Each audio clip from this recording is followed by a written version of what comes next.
Game Clique. What's good, everybody, and welcome to Game Clique, the literal blackest video game podcast in the industry. This podcast is so black, it's trying to pretend that Lil Wayne only has 4 Carter albums.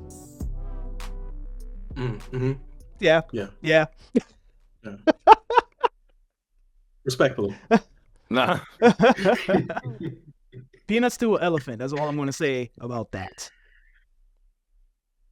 But They do well last night.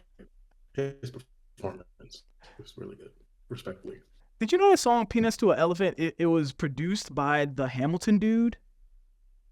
The Lin Yes. Moranic. Yes. There's no way. It makes sense once you put That's this.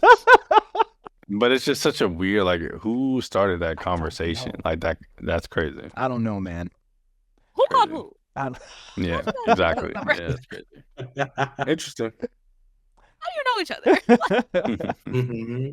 As always, I'm your boy, the Charm City Champ, and I'm joined here by the creator, the director, the originator of esports as a whole, but specifically for the University of Maryland College Park, Sergio. You gotta stop doing this. You gotta man. take this. Happy to be back. I'm trying to give you your Thanks flowers. for always having me. Hey. Nah, man, I appreciate it. Appreciate you having me back. Always love talking games with my people. So thank you for having me. Hell yeah, we got our resident cozy gamer and resident mommy, and mommy's always on top, Reese. Mm-hmm. I'm excited. I'm so excited for this We conversation. got a lot. I'm so happy to be. We got a So happy to be back. lot to talk about. And we got our social media guru out in the West Coast doing the best coast, Lendrix, Oh, this one. set tripping. What up? I'm happy to be back. You know, it's getting active over here. Yeah, I'm in the house, but you know, I'm all for what's going on. hell yeah. But yeah, it's nice to be back. Hell yeah, man. Just be safe. That's all I'm gonna say. Absolutely. Be safe. Mm-hmm. Listen, it was the fires earlier this year, Yeah. and then it's gonna be an earthquake randomly. Oh gosh. We're here today for our main It's topic. crazy out here. Is going to be, this was a crazy weekend. So many announcements. Summer Game Fest, PlayStation Showcase, Xbox Showcase, some Switch stuff. We're going to all talk about our top 3 personal choices for best announcements this weekend. But that's coming on the back end of this show. We got to talk about this baby right here. This baby right here. Mhm. Don't look at the reflection. Maybe I shouldn't have did this side. Now I don't want y'all to see. I don't want y'all to see how the sausage is made. Product placement. Right. Oh, Y'all just using Discord. That's the Switch 2 is finally out. I got one. Reese got one. Linder's got to play some. Mm. So wait. Depending on this review, I might. Oh. I got a few things to try. That's what I'm saying. It's a lot of pressure on these two. So we're going to talk about, I do want to focus on the hardware first, and we're going to talk about some of the games we Absolutely. played, what the people, and then at the end, because the big thing, the big hot button topic, is this thing worth $500? $500. First of all, I do want to talk a little bit about that, about, I think there's a lot of, I don't want to phrase this like I'm caping for Nintendo. I'm not. Mhm. I am not a person. I'm not a bootlicker. I'm not a shill. Like, I'm not sitting there like. You know that one Yeah, meme they're not where it's paying just us, like, I promise. leave the multi-dollar corporation alone. And I know there's a lot of like anticipation for Nintendo to be the one of the big 3 that kind of like fairly prices their consoles. Like the Wii, I believe was like in the 300s. Which I don't know where that comes from. I Yeah. don't Where know. that comes Because from. they weren't always like that. Like, the Super Nintendo was pretty expensive for the time it came out. Like, so was the Nintendo 64. I really don't think it started until the GameCube and the Wii and the Wii U and blah, blah, blah, blah. Yeah. But 500 is like this. If the next PlayStation 6 costs 500, nobody would bat an eye. Yeah, we're living good. To Nope. me, Yikes. 500. Oh, we're eating. I think it's the portability aspect of it. When people think portable consoles, they Mhm. like, Mhm. oh, it should be cheaper. But it's like, Mhm. no, docking as well. Yeah, Like, yeah, it's it's Yeah. powerful. Mm-hmm. And in fact, I think it's more impressive to have that kind of power in something that's freaking this thin. This is crazy. It's like the power of, I believe, a PS4 Pro. I've heard people compare it to. So See that? Yeah, ish. yeah, Yeah. So- It's one of Nintendo's sleekest hardware since I want to say that It- for me since the GameCube. The Wii wasn't. I mean, of course, it's fun but it wasn't like, oh wow, like jaw dropping. Switch 2 knocks it out of the park in my opinion. yeah, I do have my old Switch here for comparison. yeah. Bring that out. It's my baby. Sheikah Slate. Baby. This is my baby. This and I think it's impressive that it's a brown, even with all the things, it's not even as heavy. I know I do have like but it's a plastic case. Mhm. But this thing is compared, the screen itself is like the size of my current. Mm. So it definitely is a lot thinner, a lot more sleek, and I'm a fan. Yeah, I will say towards the end of my original Switch's life cycle, one of the things that I was annoyed with the most was the bezels and how it looked around the screen. So seeing the new one in the Switch 2 and how nice the screen looks, even though, my initial thing is I wanted to wait for an OLED version. I know it's eventually going to come out. And so it's just, I want to play that waiting game, but I'm also getting that FOMO of like, oh man, everybody's playing Mario Kart on game chat, doing all this stuff, and things like that. So I'm interested from you all, how do you feel like the screen is, being an LCD screen, being an upgrade from the Switch 1? Is the screen quality what you want it to be?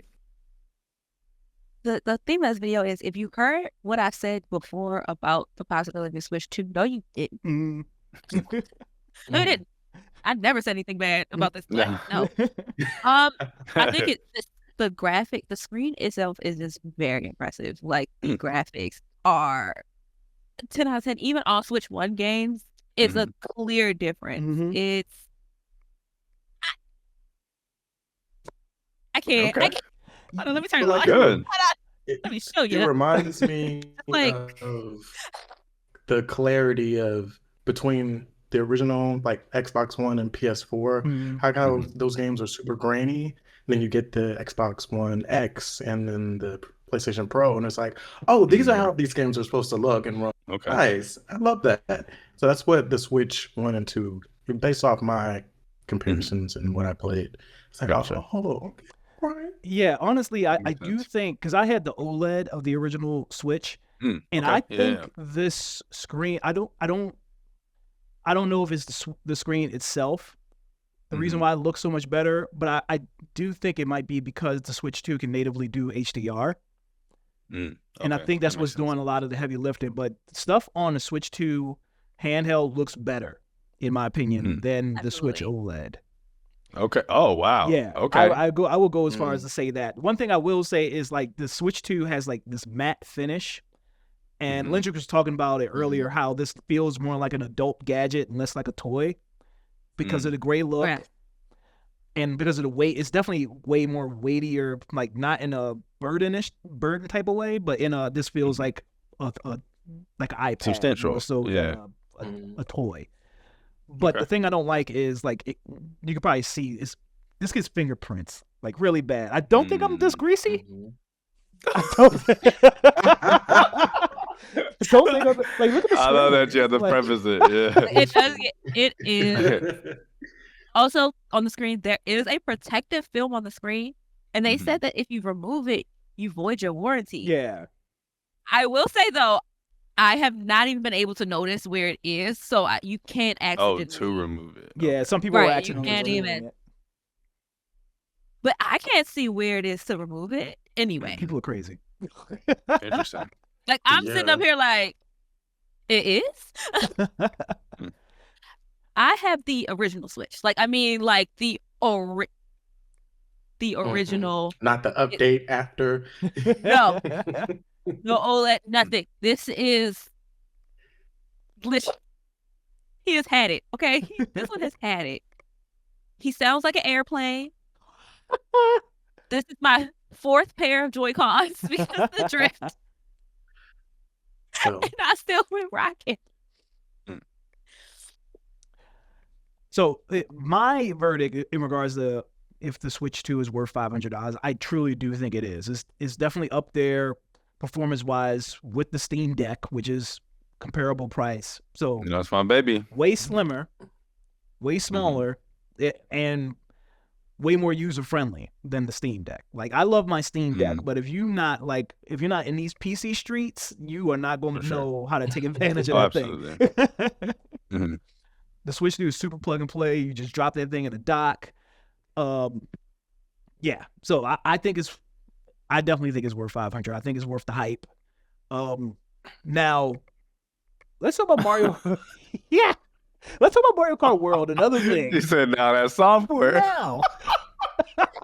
because I was gonna say that essentially you're with every Nintendo console, to me, the thought process is regardless of the hardware, I am paying for access to Nintendo games. Yep, absolutely. And you can't get that nowhere else. You can't play. Ain't no even just inklings of them games going anywhere else. So Allegedly. like, all right, well, allegedly. So it's like we'll see where. But yeah, game wise, someone was comparing it to the Super Mario 64, then the Nintendo 64 launch.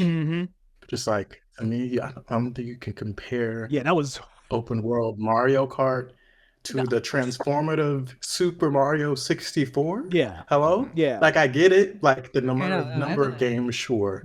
But it's like, come on, bro. But yeah, let me. I take it back. What I said, I do think it is worth the 500.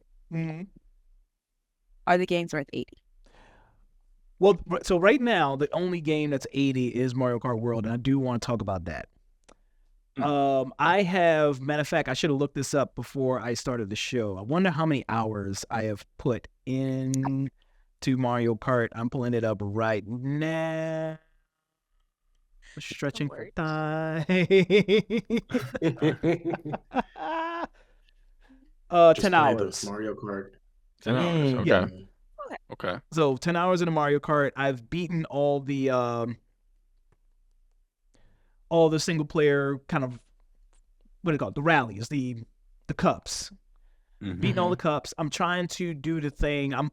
Because in Mario Kart 8 Deluxe, if you beat all of the cups but got in first place in each race, you unlock something. And I'm assuming that's what's going to happen in Mario Kart World. So I'm trying to do that.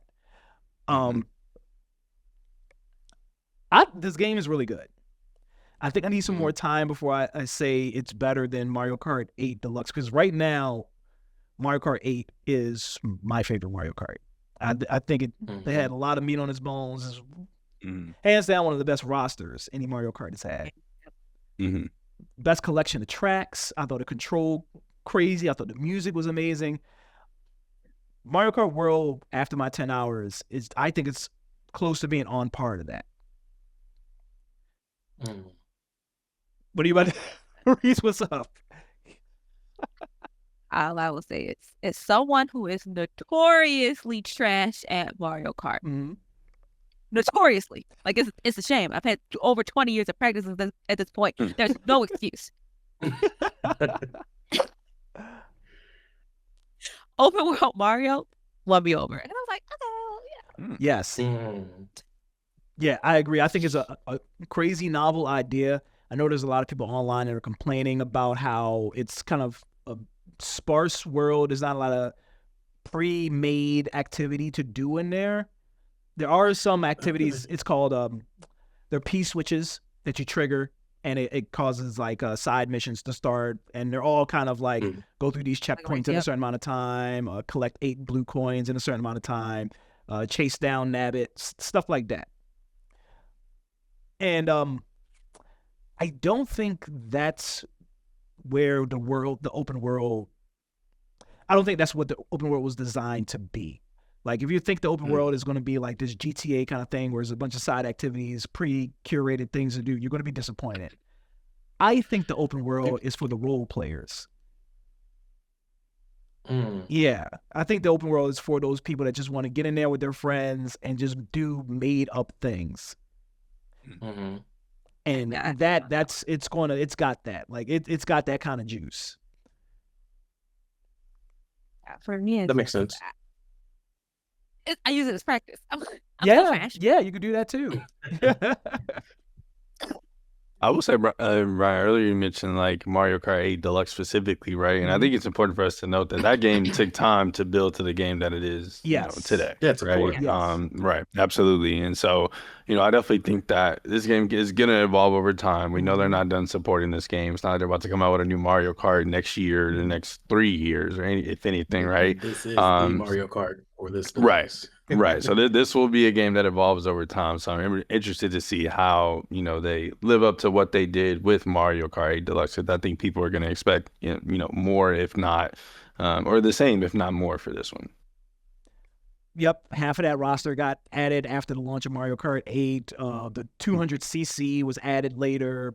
Tons of those Right. tracks. So yeah, like you said, this is going to be the Mario Kart we play for the next 6 or 7 years. I am curious to see That's how they wild. handle adding the tracks because it's an open world and everything has an actual like sense of place. You can't just like add tracks to a Yeah. list. I wonder if they're gonna take like a Super Mario Odyssey sort of. Like islands or planets or Route. something like that. Yeah, Mhm. or See that. like yeah, That would it's be like boom, boom, boom, boom. interesting. I also am curious about how they're going to add the tracks because if it's open world and part of the aspect of the open world is you actually race to the track. Mm-hmm. It's like I think updates are going to take a while. Yeah. That's the only doubt. Like I think that.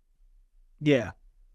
But to touch on a sense of place, like it's so cool to be on a track and then in the horizon, in the draw distance, you can see another track.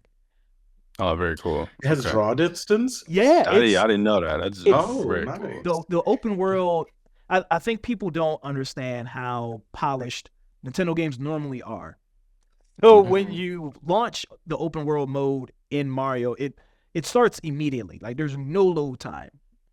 No, that was my point. Like it's instant.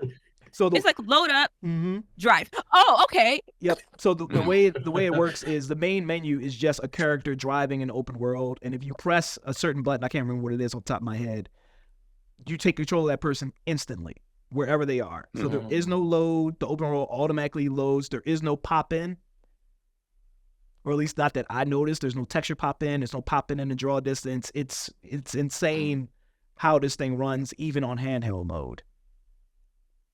I like that. Yeah. It's so Yeah. no lag. Yeah. So far. And there's a lot going on. Like there's traffic in the streets. There is a lot of activity happening. It's not just you in this lonely world. Mm-hmm. One of my favorite aspects of this game that if you hit something, you don't automatically slow down. You just flip and whatever that character's emote is. Like I love that. It's like another favorite thing about this game is that when you are hit with an object or you hit somebody with an object, like it matters. Mm-hmm. Like so how far away they are matters. What position they were in matters. Like it's just I don't know what they did. I think they did a good job of nerfing a lot of the troublesome items too. Like lightning got heavily nerfed. Yes. I believe the shells kind of got nerfed, even with the whole like what's it called? The dragging system. Yeah. So it's automatically the item is behind you. So it's like some implications with that, but it's refreshing because Mario Kart, it's like a new meta. So and the blue shell is easier to dodge. In ways, yeah. In ways, like if you have the feather, you can dodge it. If you have the horn, you can blow it up like you could in 8. If you time a mushroom boost at the right time, you can dodge the blue shell that way. Like there's a lot of ways to mitigate that blue shell now. I think so. My last No, I think the last question I have for you all is like in terms of the multiplayer aspects, right? Because that's one thing I think in Mario Kart previously that's always been lacking for me. Nintendo across the board, right? It doesn't do well with their online multiplayer. We all know that. And I was hoping that was something that they would fix with this one, right? Is give me a reason to come back, give me some prizes for gaining elo, right, or whatever you want to call it within the games, right? And give me some incentives there. So my question is, have you all played multiplayer at all yet online with people? And if so, does it feel like it's worth bringing you back to this game? Are you going to see yourself putting 50, 60 hours into this, or are you going to get through your Grand Prix, like you said, Champ, and then be done with it afterwards?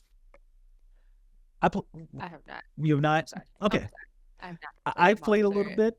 Mm. I played a couple of races, mainly the knockout races, which is that what I looks wanted to fun. talk Yeah. about. Yeah, so I'm glad you brought that up. The knockout race is such a novel and good idea, and it's chaotic as hell online. It's very kind of if you're not a person, I know there's pro level Mario Karters out there, which I don't envy you at all, because this game, like by nature, is just like there's no way to really separate yourself from the pack. It's always going to be fair. It's always going to be like anybody's game at any moment in time, and it's especially like that in Mario Kart World. So if you don't know how knockout works, it's 24 people. It's always 24 racers, but it's 24 people. The race is split up into like 6 sections.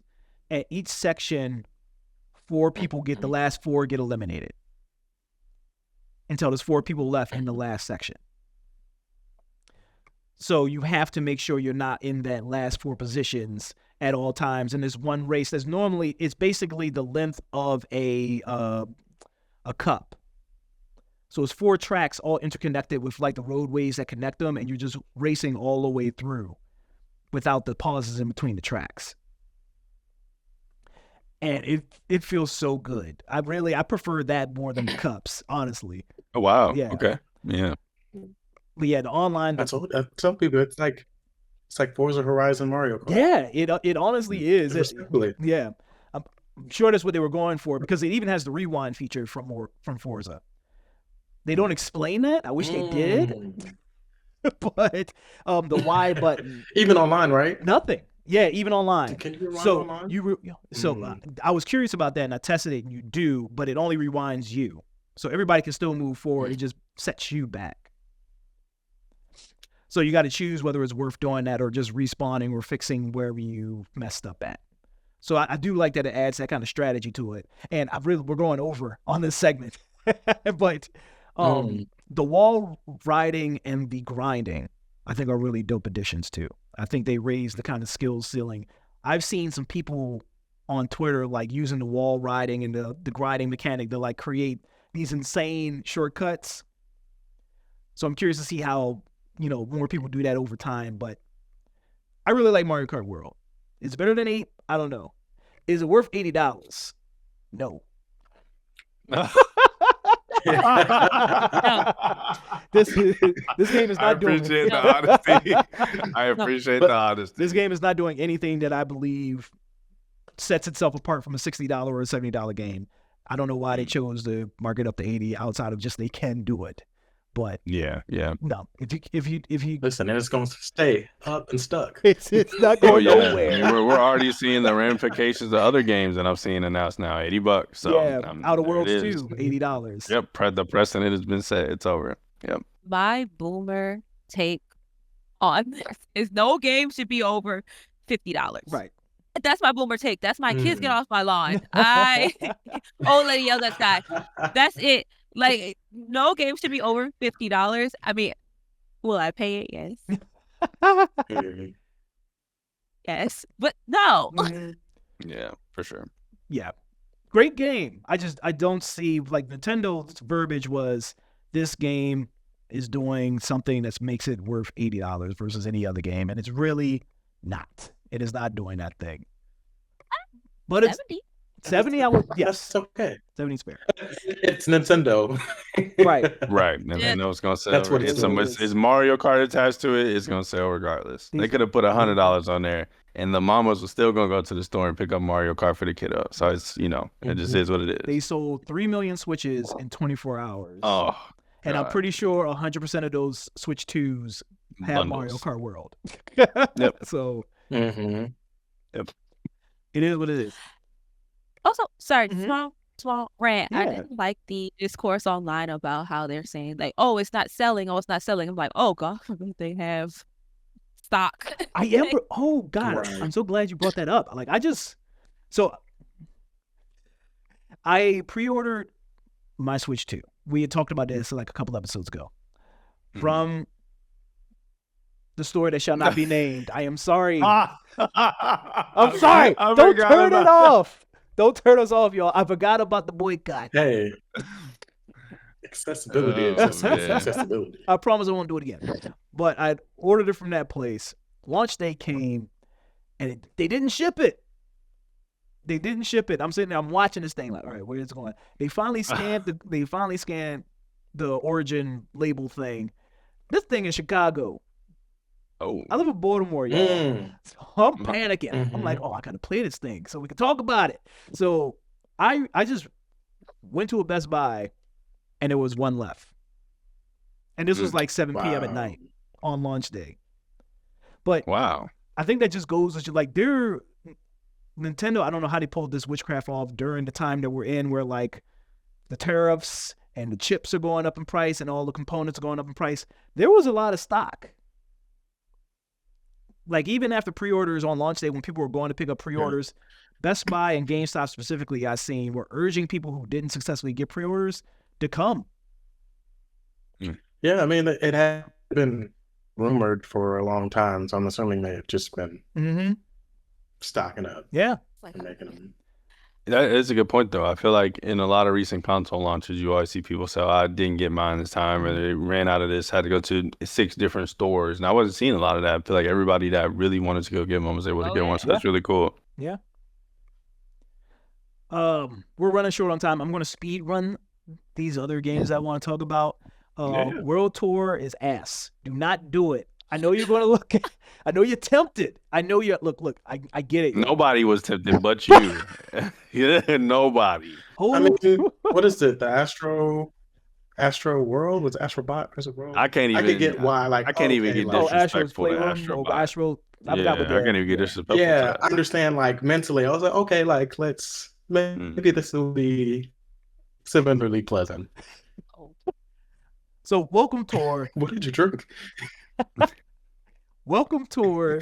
Reeks. Did you drink something? No, it was my tea was cold. I'm sorry. I was like, ugh. I hate that. I'm sorry. Welcome Tour is supposed to be this software. It shows you like it navigates you through the different components of a Switch 2, explains how things work, and in between that, there are many games that teach you how to use the console in the different setups that it can do. Like it shows you how to use a Joy-Con as a mouse. It shows you the HD rumble of the Joy-Cons. If you have the camera, it shows you the capabilities of the camera. There's some argument online of whether this is worth $10, whether this should have been a pack-in. I'm in the third camp of this thing shouldn't exist. This thing is ass. I did not expect you to say that. It is ass. This was the worst $10 I spent in my life. Hey man, no Wow. way. Well, That's crazy. It's like that's 1-2 Switch has more Nintendo charm than Mhm. Welcome Tour.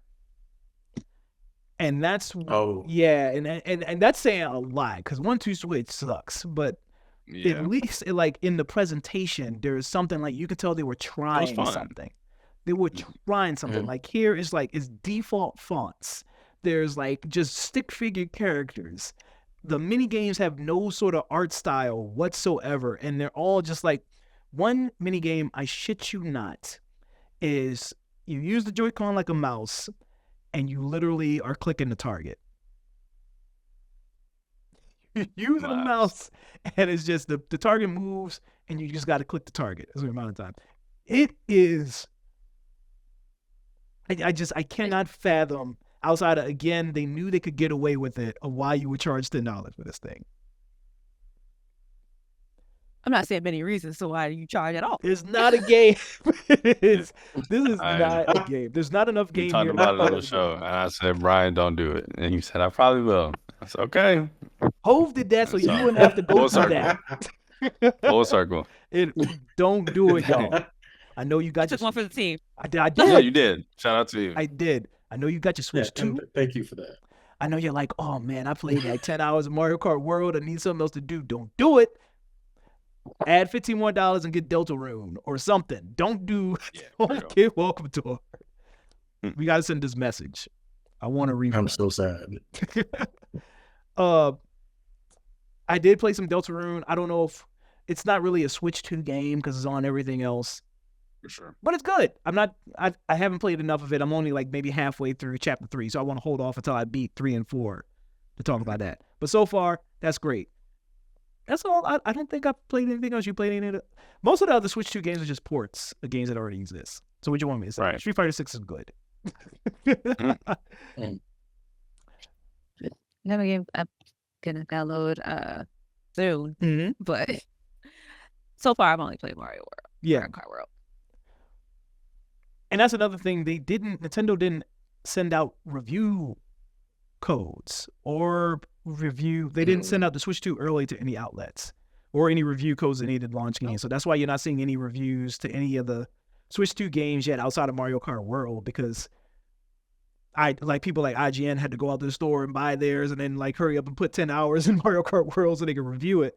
So that's why you're not seeing any reviews. It's not really any kind of like secret cult stuff happening. It's just nobody got it early. So we'll see. Which I'm really surprised about. No one. They did send out some creators, but like you got it on launch day. Yeah, you got it on launch. Like some Mhm. people got it early, but there was some sort of patch that you needed that didn't get put out Yeah. until launch day. Yeah. Wouldn't even Locked it open down. until the update. So I was like, they're like, no spoilers. None. Mm-mm. Make it this console for free. You're not getting anything else. Relax. That's right. You got to buy Welcome Tour like everybody else. We highly coveted. No, that's Highly funny. away. We highly coveted Welcome Tour. You know what else is highly coveted? Questions at realgameclick.com. You can hit us up at questions@realgameclick.com. Send us any. I like that. We're going to get copyright struck. That was too good. We're going You can hit us up. Make like a little jingle.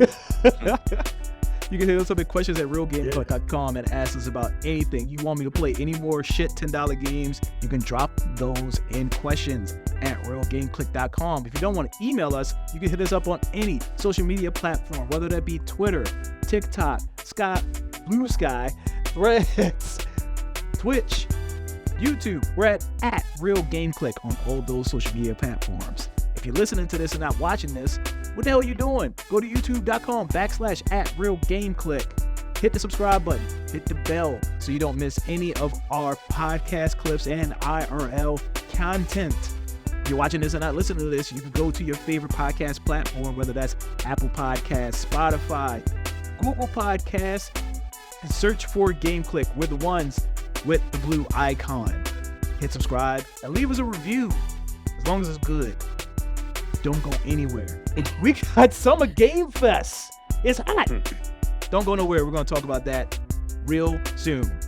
Be back.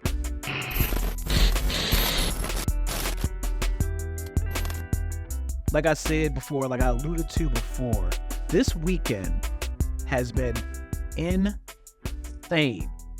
We got the PlayStation Showcase. We got an Xbox Showcase. Well, I got PlayStation State of Play. I'm sorry. Let's use the branding. Wholesome Direct. We got IGN Live. We had everything, a bunch of announcements, a bunch of huge announcements, and we all picked our top 3. But before we get into that, somebody, our celebritant, is that a saying? Okay.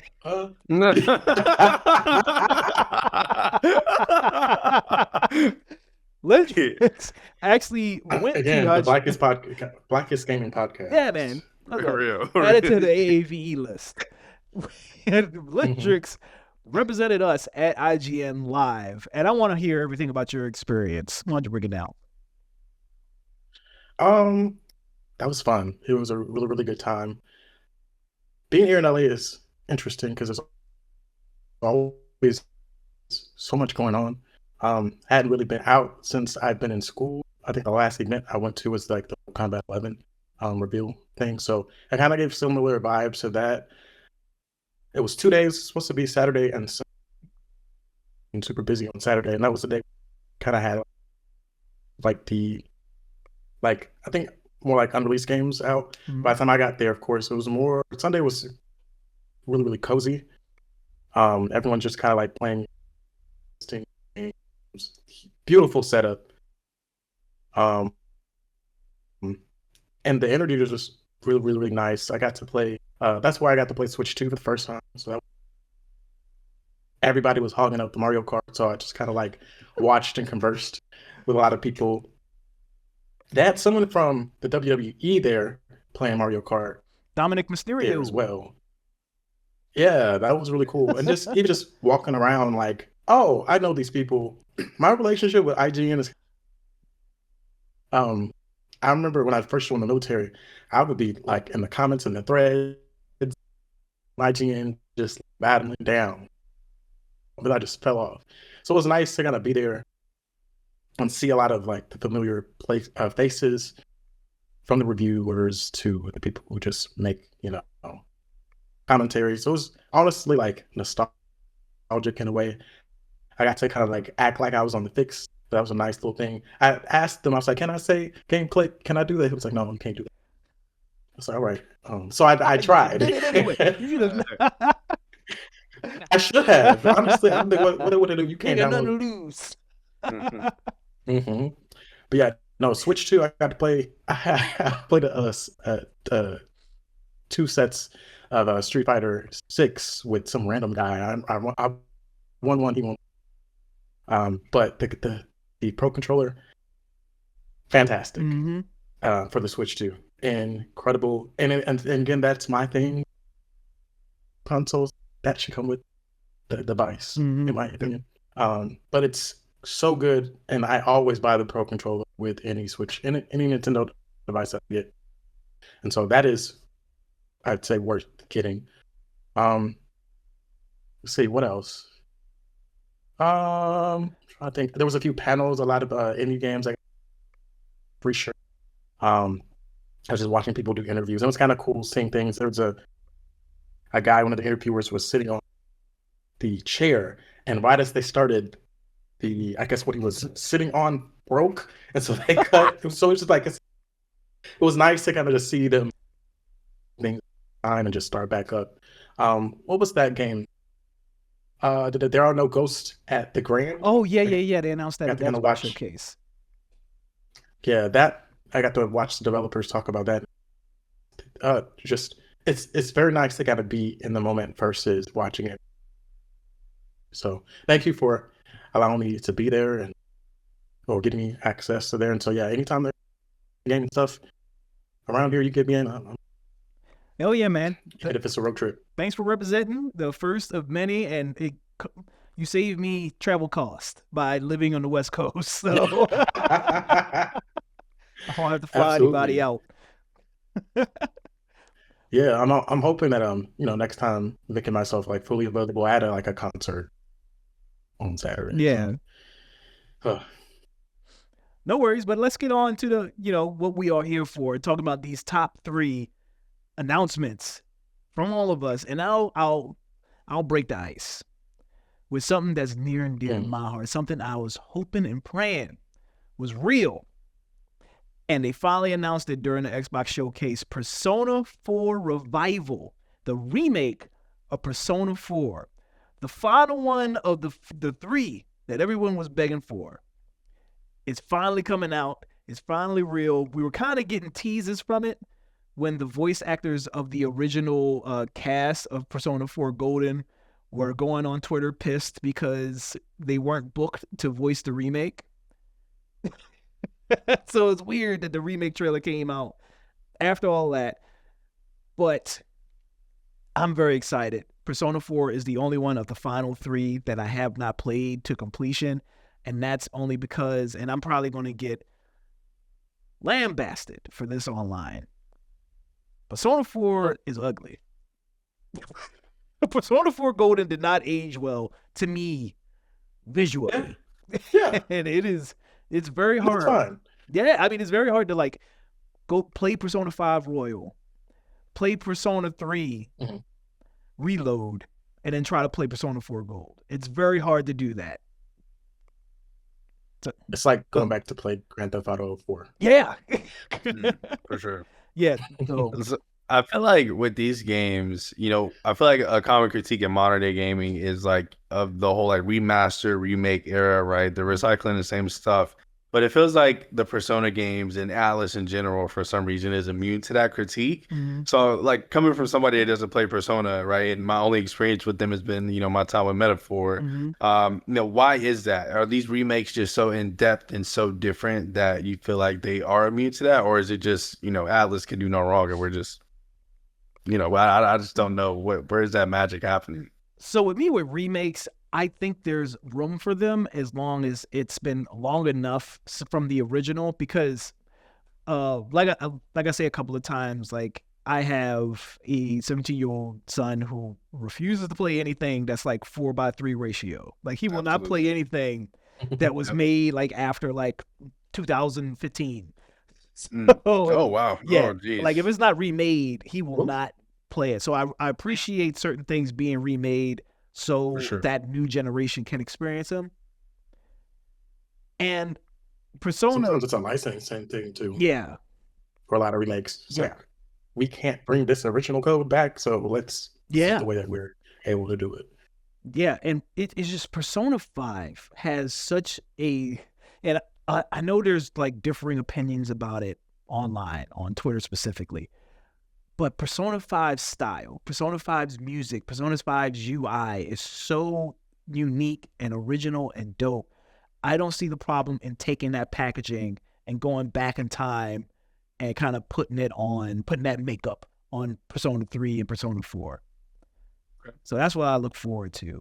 And I think that's why it kind of gets that grace, because that Persona 5 style is so dope. We do want to see them on those past Persona games. Gotcha. That makes sense. For sure. So yeah, we didn't get a date. We didn't even get a year. So I really think, and the trailer only had like the main character walking down the street for like 5 seconds. Right. So if we see this thing in 2027, it'll probably be a blessing. I think you get it 27. I think anybody that is releasing a game or plan on releasing a game after May 2026 in the year 2026 is strongly considering not anymore because of Grand Theft Auto. Yeah. So I would even be willing to bet you that maybe they could have planned for a late 2026, but now they're like, ooh, maybe we don't do that. Let's wait until 2027 and take our time with it. So I think a lot of games we're going to see are in that same boat of being very cryptic about any release dates that were going to be post May 2026. I know Persona 5 and I know Persona 3 Reload both came out in like the earlier parts of the years that they came out. So it like you're saying that it probably will be like January, February 2027. Sure. I forgot where I was going to go with that. Yeah. It happens. We'll come back to it randomly. But yeah, Persona 4 Revival. Very excited for it. Whenever the hell we get it. Who's next? Let's hear from Sergio. Ooh. I'm gonna start from the bottom of my list and sort of go ascending.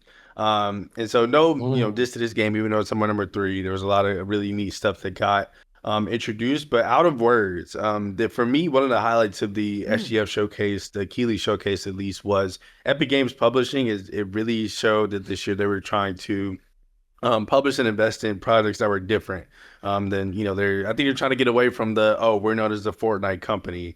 And I think it's starting to really shine in some of the games that they announced at this showcase in particular.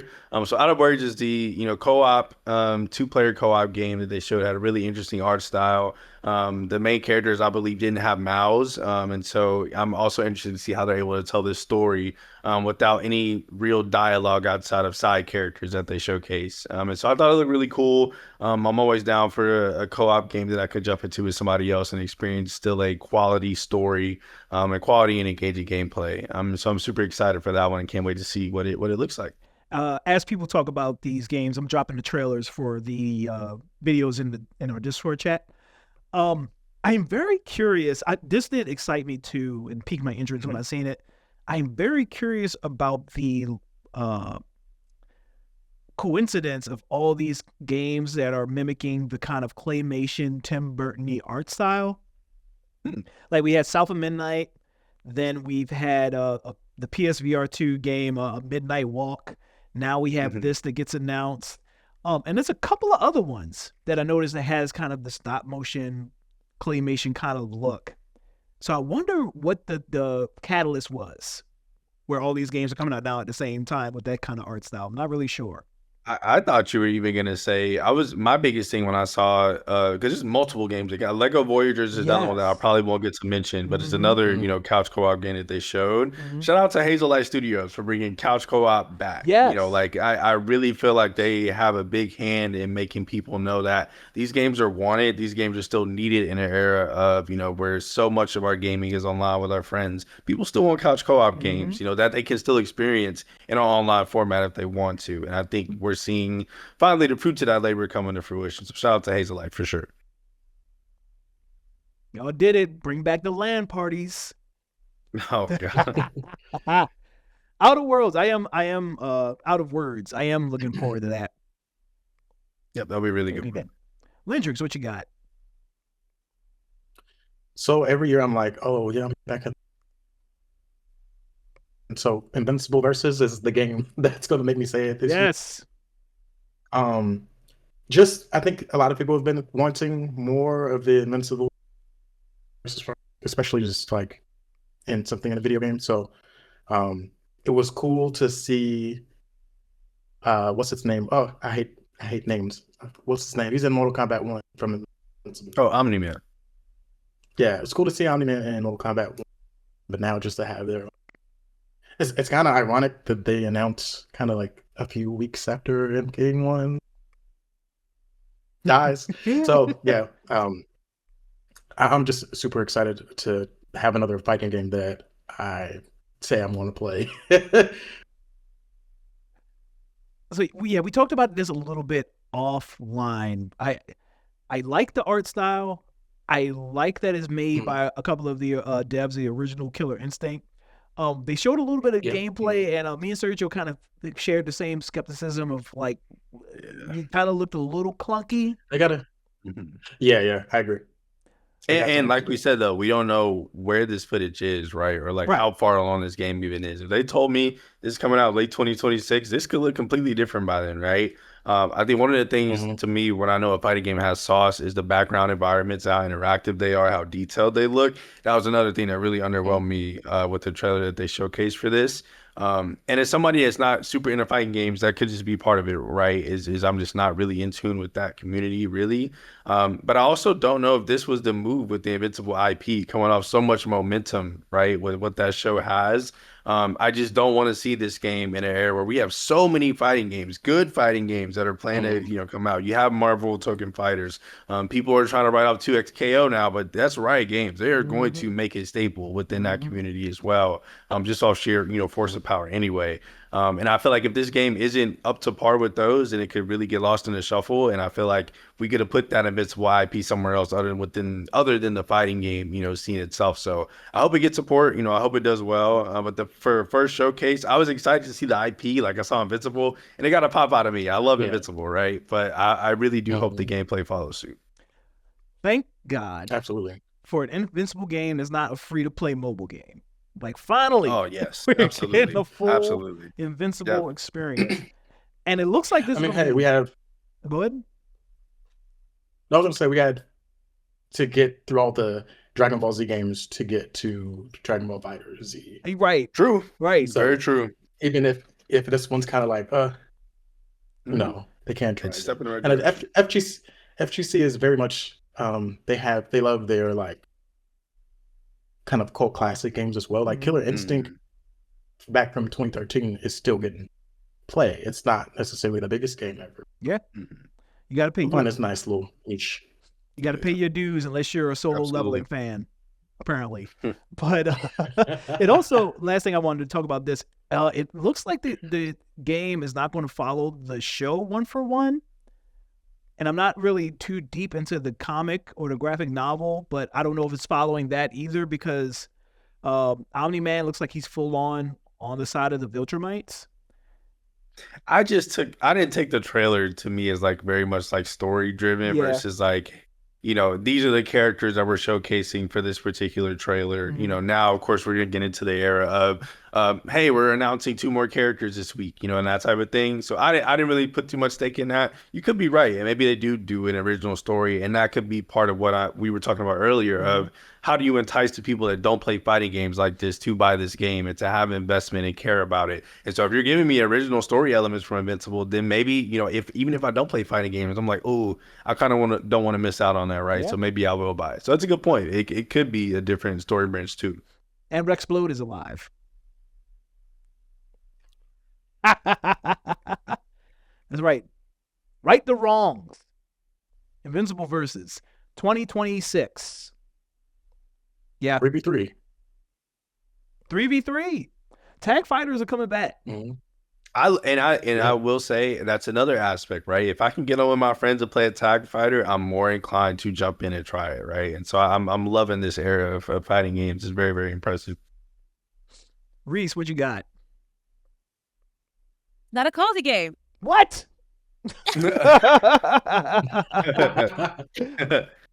It's not a cozy game, but it is. It's not a game. It is Hyrule Warriors Age of Imprisonment. Fans of Age of Calamity will really enjoy this game. I didn't think I would like this style of game until like Age of Calamity came out, where it's like it's a prequel to Tears of the Kingdom. And it's like all the enemies are coming at you at once, and you got to fight your way through it. You can play as the different characters, and I'm really excited to see it. I'm really excited to see it on Switch 2, especially because even though I have the physical copy of Age of Calamity, it lags so bad. It plays better on Switch 2. I bet it does. Yeah. I am so excited to see like how Age of Imprisonment holds up in comparison, because even with the lag, I still thoroughly enjoy Age of Calamity. So I'm really excited to see how they do Age of Imprisonment with the different maps and the different tasks. And I wonder if they are going to have emerging building element, just like with Tears of the Kingdom. I'm excited for it. I cannot wait to see it. Again, it's not a cozy game, but it is a Zelda game. Not that I like Zelda or anything. I've always been curious about the Hyrule Warriors series. I've not really given it a chance because I'm not a big fan of like the Dynasty Warrior games or the combat style, like the kind of like fighting hundreds of enemies and spamming attacks and stuff like that. But this always looked good, and I'm a giant fan of like the Zelda IP. So I think this is something that's going to want me in, like get me in there. Again, as someone who, I'm a cozy gamer, I thoroughly enjoy it. It's like turn your brain off and just hit things. I can get that. I can get behind that. Yeah. Like, it's just it's just so relaxing to just destroy a bunch of goblins. I feel like Smash, or even just a brief Switch 2 moment. I don't even know what a Smash game is going to look like on Switch. But Ganondorf specifically should take more inspiration from the Hyrule. It's like, well, he needs a new moveset. No, he doesn't. No, well, he does. Not for my games. Yes, but not for me. Not when I'm fighting. No, yeah, not Learn without that fighting stuff them. later. Let's Hyrule Warriors Age of Imprisonment this year, this winter. No month or date. Switch 2 and Switch 1, I think. Hope I didn't make that up. Again, I would only get it on Switch 1. If it is, I thought it was Switch 2. It was announced Like, at the Switch 2 Direct. But I think there might also be a Switch 1 version. Let me confirm. Don't buy it on Switch 1. Well, I don't know. They might have fixed those bugs, but I'm saying I have the physical copy of the game and it lags on Switch 1. Nope, Switch 2 exclusive. Okay, It's winter. good. Damn. Good. Sorry, all you Switch 1 losers. Get your money up. God, you poor people.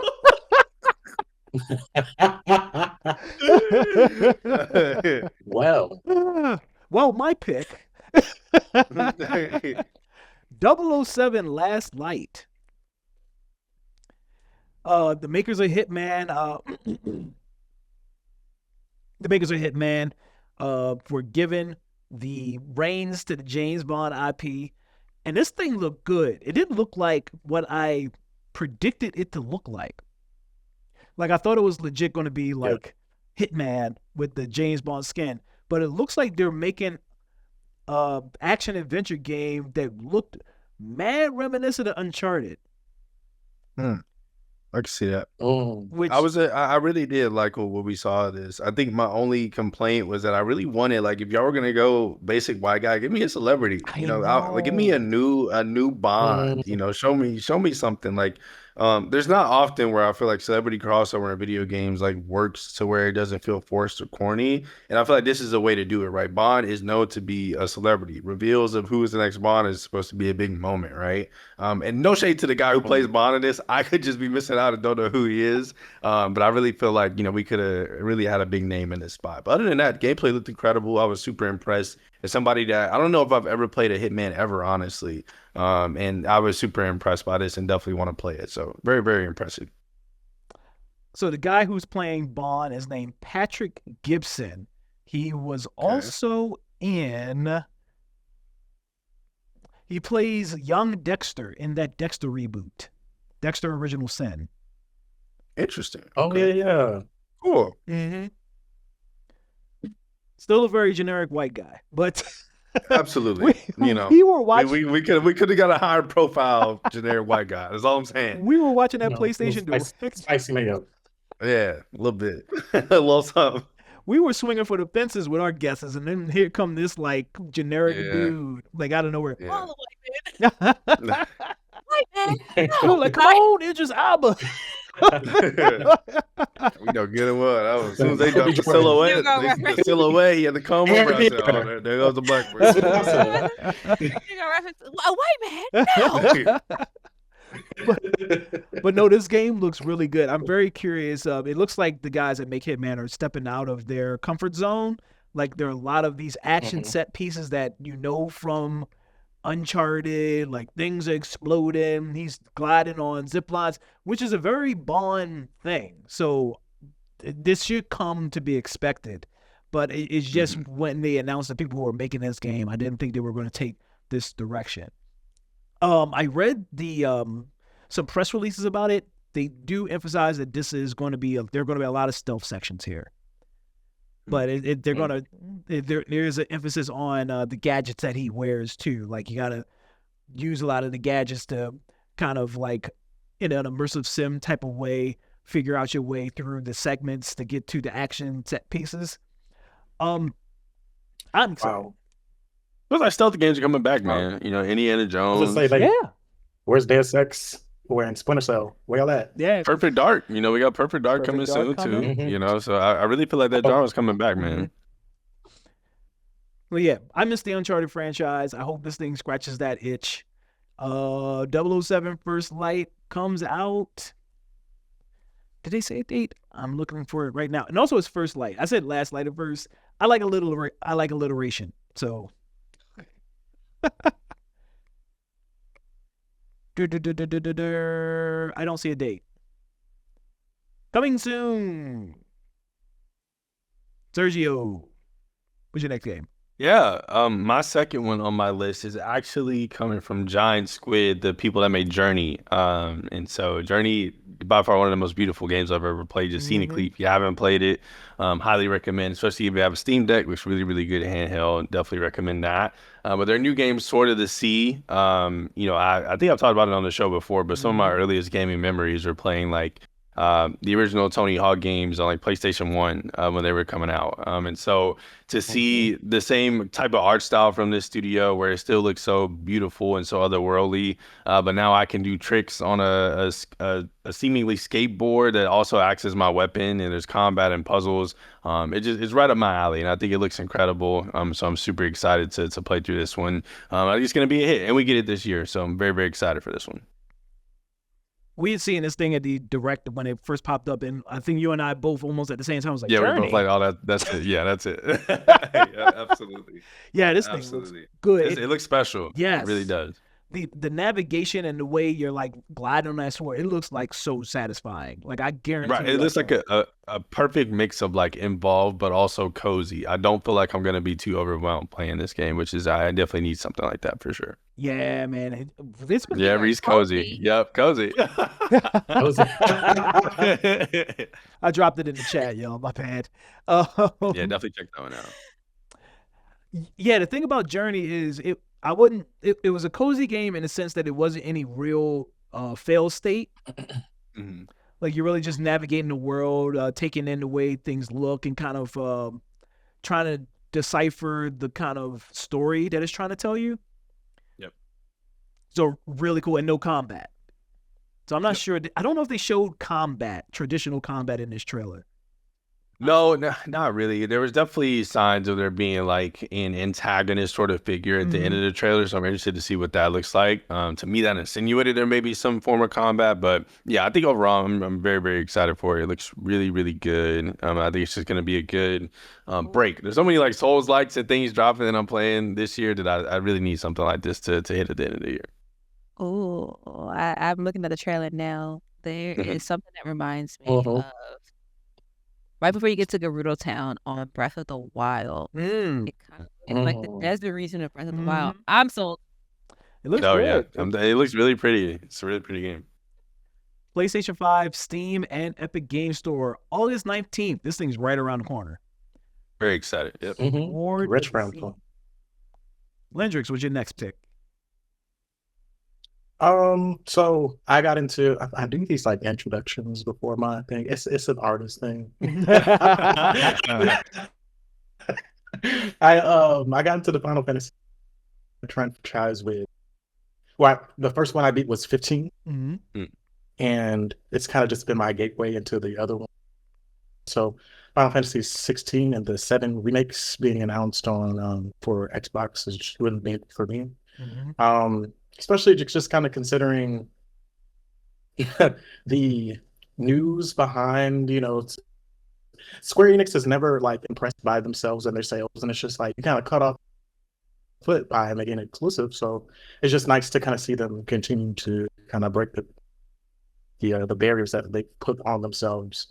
I know like Sony is kind of like that's their novelty, and then Nintendo as well. You just kind of lock certain things down. But yeah, no, I'm super excited.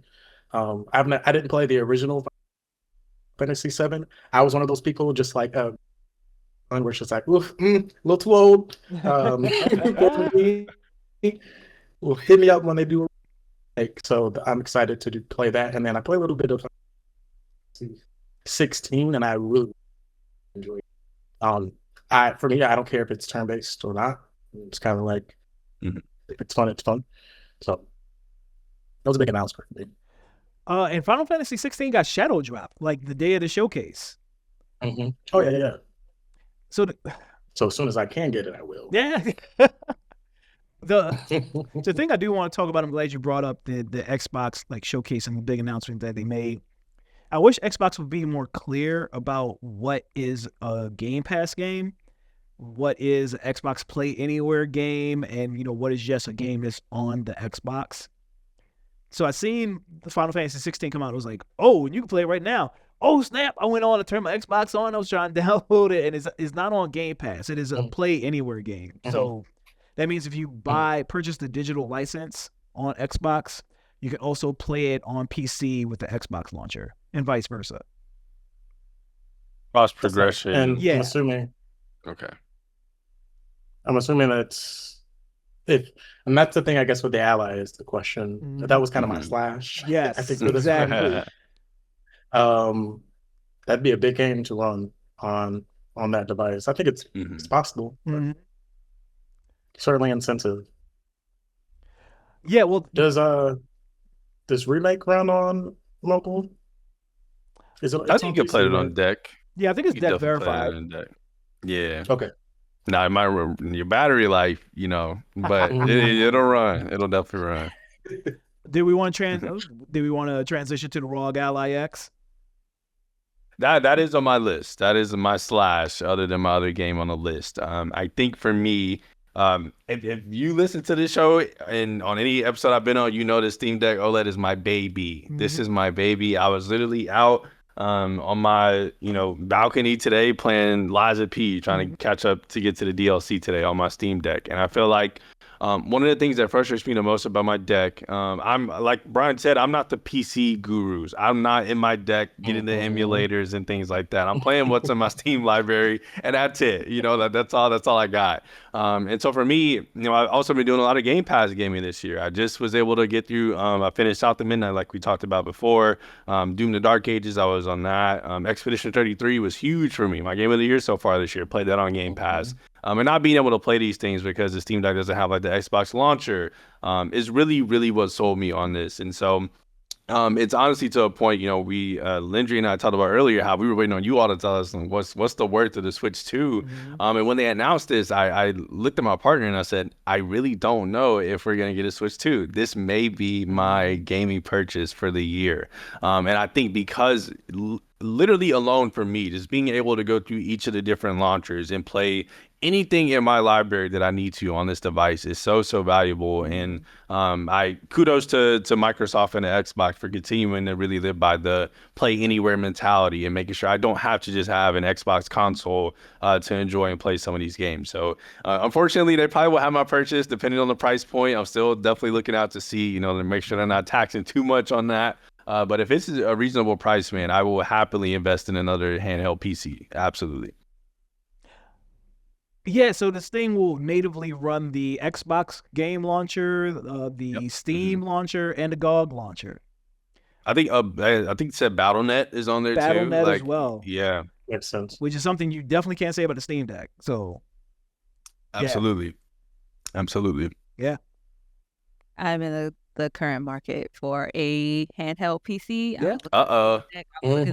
I was looking at the Ally. I was looking at Nice. what more? I can't think of the name of it right now. I think it was Ally. Yes. From a marketing perspective, Xbox has some of the most creative reveals. Like the trailer itself, I was like, "Oh, this is nice." Oh, with the clear thing, yeah, that was very cool. Very, very cool. You're I was right. like, "Oh," because it looked like a series first. And they kind of like did the thing. But yeah, all my friends talk about they have their own the game on PC. They have the little portable PCs. So for me, I was like, okay, this is probably entry. Nice. Into that. So, and I think it will be for a lot of people, genuinely, right? Like I think if we don't see another Xbox within the next 5 years, I wouldn't be surprised. I think this is their chance to really get that market of gamers that are, always wanting to game with their friends on Steam, but I don't want to invest full money into a full PC rig, right? Because I just don't have that need. I really do think this is Microsoft's chance to bring PC handhelds to the mainstream. And I think it's all about the marketing. I think the price point is going to be a big factor, though. I'm very interested to see what that price point looks like, because I also don't think that casual gamer that just buys your Xboxes is also going to pay $1,000 to get that handheld PC, right? And so I definitely think that's a very important factor here. You think this is more than the Series X? Oh, so we only know that it comes out this winter. So that is interesting. Like, what do y'all think this costs? Let me look up what the original Asus ROG costs. Yeah, let me know what that unit is, and then I could probably give you a more educated guess, I guess. It also makes me think like it'll be next year is the 25th anniversary of Xbox, I believe. Mm-hmm. Oh, I think you're right. Mm-hmm. And so I'm like, okay, do we get new hardware? Of course, they like subtly tease Halo at the end. So it's just like, do we just get a new? A lot of people would argue it's time for either an upgrade or something, and this would be a nice way to tie those generations together. But honestly, who knows? But they are. I guess they had already said that they were working on new hardware a couple years ago. I don't know. So But I ain't got the money. the 2024 ROG Ally X cost $900. Oh well. Well, I got some bad news for y'all. Some bad news. What? We both gonna be playing Welcome Tour. Let's go. News. Man, A trade in your Series X for this. man, real. And your Switch too, maybe. Man. Mm-hmm. So I mean, we'll see. The Xbox, PlayStation, and Nintendo normally do sell their consoles at a loss because they want to get you an ecosystem to buy the games, and the games is where the profit software, comes from. absolutely. So maybe because this is an Xbox branded device, maybe they'll adopt that, and maybe the price will come down. I don't know. 900's a lot. I mean, like I said, I think somebody in that boardroom has to think to themselves, this is a different market, Yes. right? Like we need to market this to a different group of people that aren't going to be willing to pay over $1,000 for this. No. And I think they're releasing 2 different versions anyway, right? Yes. So you could have a lower, premium version, and then the higher cost, right, for your hardcore gamers that are going to want the bells and whistles. So I think there's a lot of ways they can do this. The price point is going to be everything, though. People are already very tense with the Switch prices, like we talked about earlier. Mm-hmm. You cannot mess this up. So they definitely need to be smart with the rollout for sure. Xbox ROG Ally and the Xbox ROG Ally X come out this winter. Ooh, exciting. Reese, what's your next game?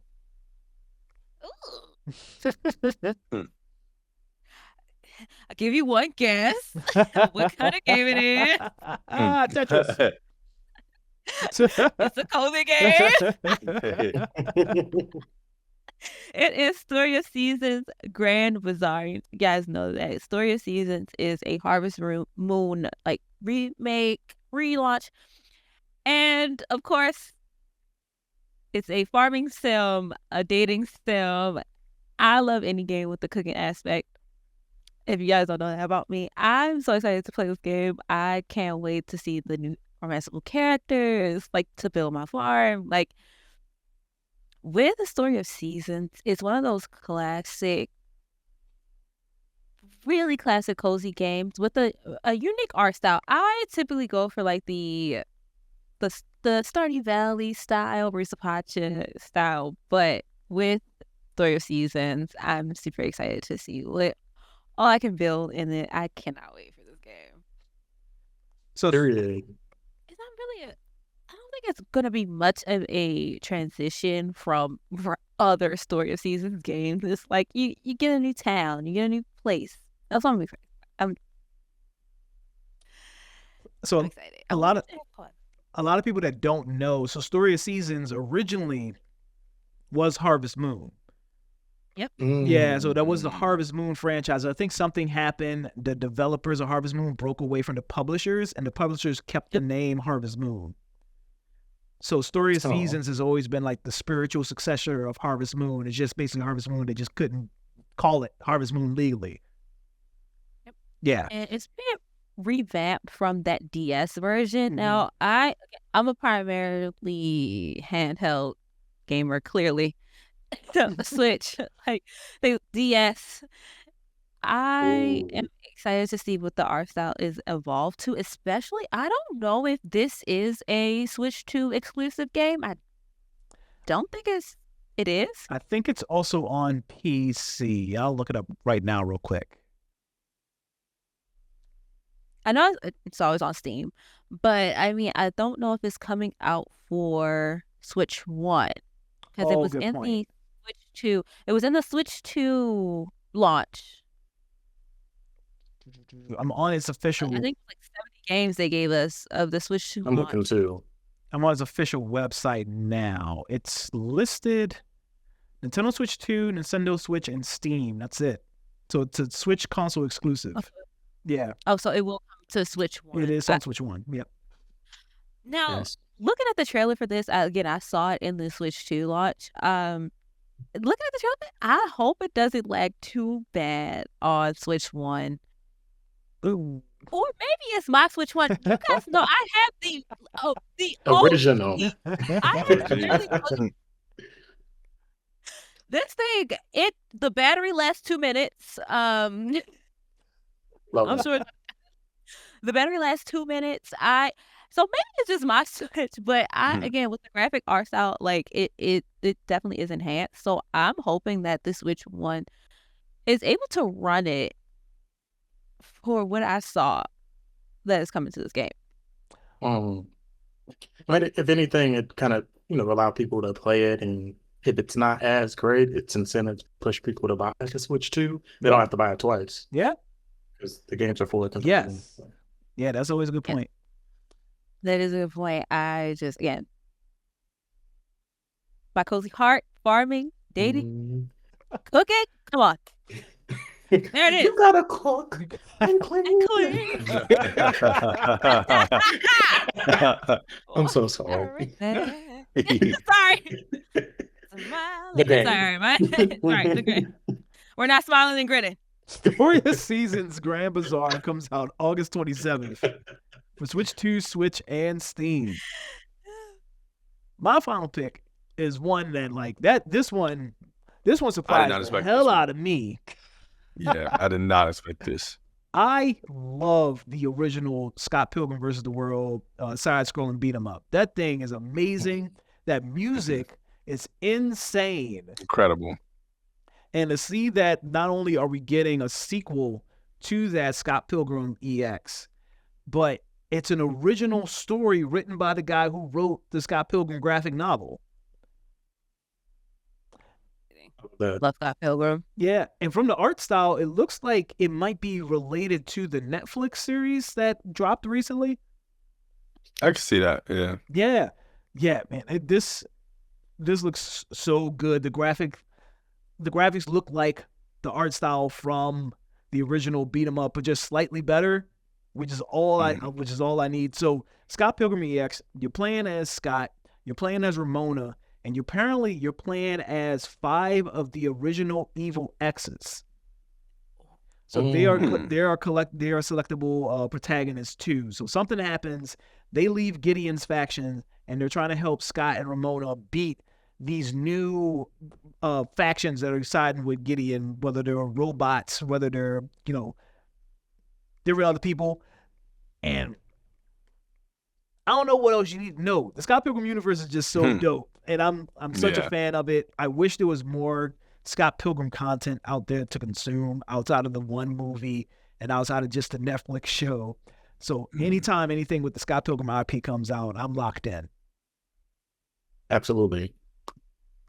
Yeah, this is one of those announcements where I really got nostalgic of like the old E3 days where I didn't have any inkling that this was going to be announced. I didn't know this was rumored to be in development, but this came across the screen. I saw Scott Pilgrim and I got happy, right? And I miss, not being in the know of announcements like this. And I think these are the types of announcements that make these showcases special. So I'm with you. This is a day one for me. This one is also co-op, so I love, being able to jump in and beat 'em ups and just turn my brain off with friends and just play through something. So I'm super excited for this one. This one on top of the Marvel one that is also not on my list, but I will mention, I think Cosmic Invasion or something like that. Mm-hmm. That one's also going to be incredible. So love that beat 'em ups are starting to make a comeback as well, and that we're able to play them with friends now. It's very cool. Yeah, the last Ninja Turtle one really set the bar up high. Like absolutely, the thing that was really, really good. Beat 'em ups, if they're not good, they become repetitive. So it's really good. Like you need a deep move set. You need a lot of different classes of enemies to fight. You need a varying stages, and Ninja Turtle set the bar up high. And I'm pretty sure this Scott Pilgrim EX is made by the same people. Oh, I okay. think so. I don't know Let me if I double remember check that. Let me double check that. But this is coming out late 2025. Oh, just as 2020. Oh, 2026. I'm sorry. It comes out 2026, and it's going to be on everything: Steam, Switch, PS5, PS4, Xbox Series X. Let me see. That's a Steam Deck Switch 2 ROG Ally X game if I've ever seen one. Perfect for that. Yes, they made Teenage Mutant Ninja Turtles Shredder's Revenge. They're also making Marvel Cosmic Invasion. Same guys. So that's just their thing. Yeah. Very cool. Okay. Yeah. So yeah, I'm locked in. Day one. Scott Pilgrim EX. Sergio, what's your last game? My last one, anybody knows anything about me, you know, this is two of my favorite things in the world. You give me an anime-inspired art style, and you give me hip-hop music, and I'm in there. So Wu-Tang Rise of the Deceiver was by far my most hyped announcement. I will never forget, you know, I mentioned earlier some of my earliest gaming experiences, right? And along with that PlayStation 1 experiences with Tony Hawk, Wu-Tang Rise of the Shaolin or something like that. I can't remember what the actual title was, but that was one of my first games that I ever played. And so I remember being a kid and not having any context of what I was doing or fighting, no context of the music I was listening to, but just being so entranced with it and just falling in love with that group through that game. And so to have it be a 3-player experience that I can play with friends, to hear there's original music coming from just Blaze, also just having old Wu-Tang music in the game as well. I'm just so excited for this. It looks like it has a sauce to it. Like I couldn't have asked for more. I know that was a rumored Wu-Tang game coming out. The only thing that could have made me more hype, which is ironic coming from me, but just going back to having a fighting game, you know, like I played when I was a kid. But I do think this is a great exception. I wasn't disappointed at all when I saw it. And for this to be the big reveal after so, you know, longer rumors about this game being here, I couldn't be more happy. So this is absolutely a day one for me, and probably the game that had me the most excited coming out of the showcase this weekend. Yeah, so I've been following this game for a minute now because, like you said, like a lot of us big Wu-Tang fans. For sure. I don't know who the target audience of this is in 2025, except for me and you. Yeah, absolutely, absolutely. But yeah, like you said, I've been following this thing for a while. It's made by Brass Lion Studios. They're a new game development startup, and Just Blaze is not only making the music for the game, he's like a big shareholder in Brass Lion. Oh, very cool. Yeah. Okay. So he's like that. very integral to the making of this game. Just Blaze. Yeah. Iconic, man. Yeah, man. Big producer. The devs I think are also like there's a mostly black developer. Nice. Very cool. I'm very intrigued again because when I heard about this Wu-Tang game, Rise of the Deceiver, I assumed you were going to be playing as the Wu-Tang. But it sounds like you are creating your character and you're rescuing the Wu-Tang members. Which I get that because we're in a day and age where people want to customize their own characters. This is a multiplayer game. This is 3-player co-op PvE. So it makes sense to want to customize your character. So I'm all locked in because I guess we would all be fighting over who want to be Method Man. I guess if that right. would Absolutely. So absolutely. That fixes that. I really like the old style. This is another one that has that kind of stop motion kind of look. Mm-hmm. But it's interesting how it fell out of the Xbox publishing. Yeah, I think so. Yeah. But I'm just happy it's still going either way. Right. It was starting to get to a point where we weren't hearing anything about this game, and I was like, oof, I don't know, y'all, that they may can this one. So I was, like I said, I was just so happy to see this. You know, wasn't expecting to see it here.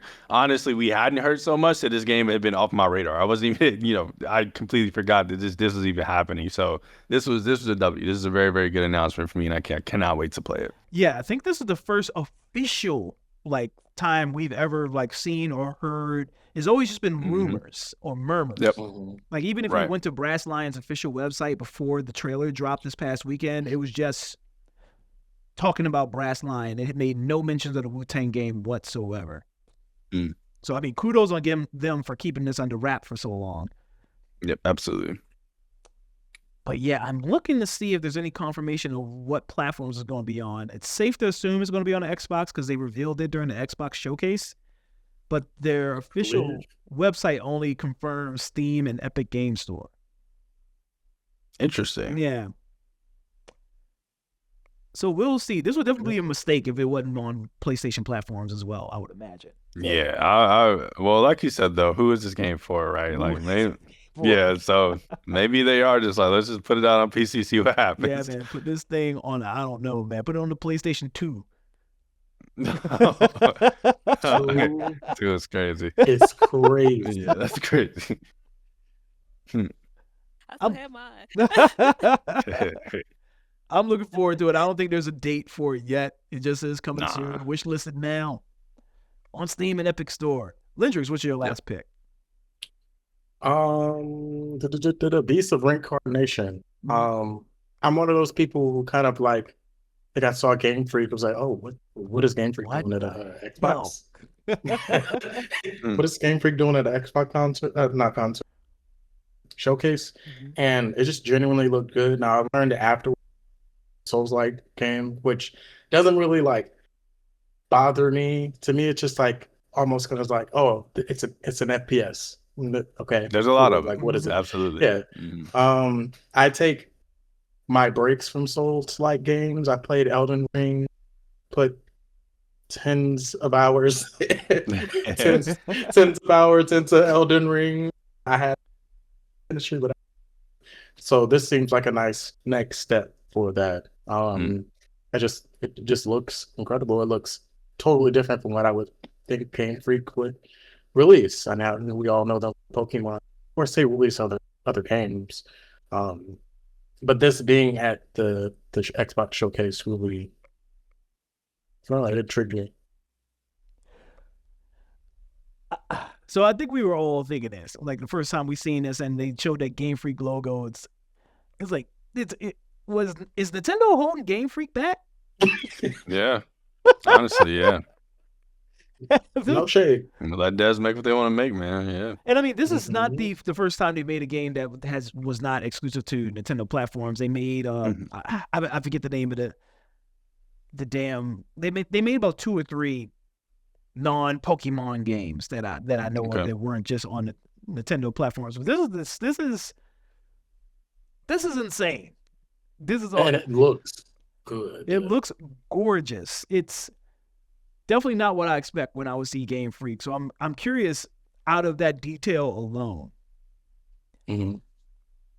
I wish the art style was a little more inspired. I think like it is definitely really it's there is some unique stuff happening. Like you're a martial artist, you're fighting robots, you're fighting tree monsters, but it just gives to me default Unreal stuff. You know, I was gonna say I feel like the environmental stuff is really cool. Like I remember the character in the trailer walking on branches that were forming as they were walking, right? And I thought the environment stuff looked cool. But I can agree with you just in the general like character art and things like that. Some of the enemies look very intriguing, but overall like the protagonists and things like that. And I was like, cool, not memorable, right? I think for me, Lindry hit the nail on the head with like and I love Souls like it just within the past year and a half, I've had such a journey with these games and trying them for the first time. But I really feel like now we're starting to get to a point where it's like, all right, y'all, everybody's doing this. It's time to, all right, everybody can't be Miyazaki from software. We gotta figure something else out. So I hope it's good. You know, of course I'm gonna try it because it is a Souls-like, and I just am falling in love with those games. But I'm very impressed with what we first saw. I'm interested to see some gameplay though, for sure. I'm always an advocate. I'm like always telling people, which is like, you don't have to play every single one. When it comes to like Call of Duty, I don't play every Call of Duty. I don't play every FPS. So I don't get the fatigue. I get it if you try to get into the, stay up to date on everything. But it's like I say no to a lot of games these days. Maybe it's my old age. But no, that's definitely the healthy way to go about it. Absolutely. I got to play everything. It comes out 2026. Same. I got to play it all. Beast of Reincarnation. I mean, probably. Reese was your last game. Witchbrook is my last game. Don't fight it. I'm not. So one of my favorite cozy games is a game called Wildflowers, and it is a witchy cozy game. Mhm. And then, of course, Stardew, the originator. Rooster is my new favorite. And it's just like with Witchbrook, it is more expansive. Like with this art style, it typically is a little bit more compressed. And with Witchbrook, Mhm. you're at a magic school. One, they have romanceable characters. And I'm sure instead of a cooking element, I'm sure there's gonna be a magic element of some kind with potions and things like that. So I'm so excited for this. It looks amazing. Again, like I said, most of these worlds, it reminds me of. So I'm more of a handheld player, but I do play Stardew on Steam because I like mods. Mhm. It reminds me of a Stardew Valley mod Mhm. because Oh. but it's an original, so expansive game. Like the school itself, just the details in it. I'm just like, I can't. And then you have a broom to travel on.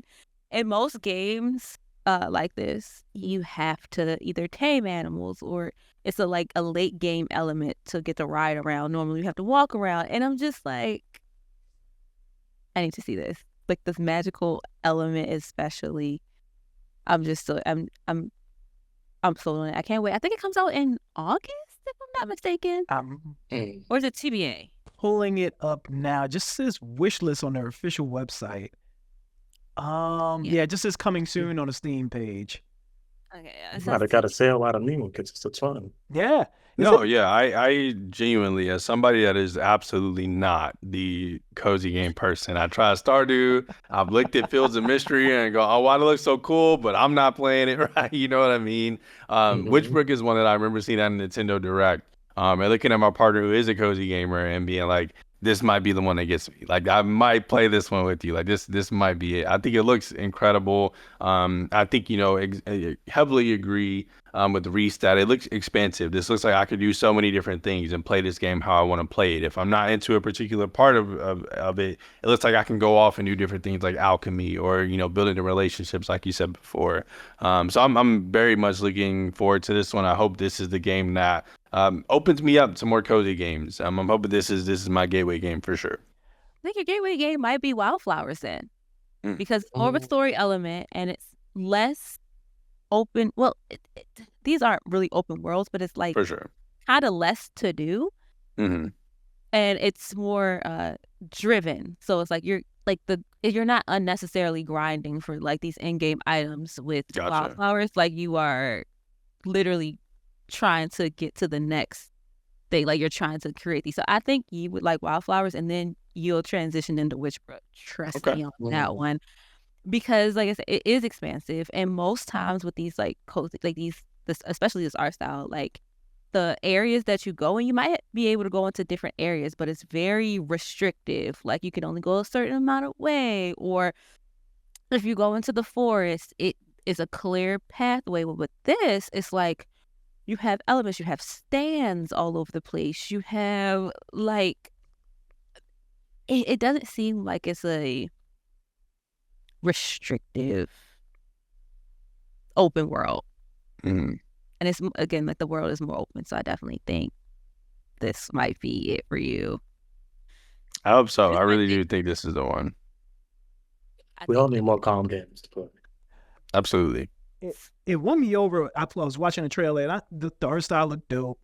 The world looked expansive, like y'all had said before. It wasn't until I realized like there was a point in the trailer where you're riding on the broom, and then all of a sudden like a bunch of homies come out on the broom too. I'm like, oh, this is multiplayer.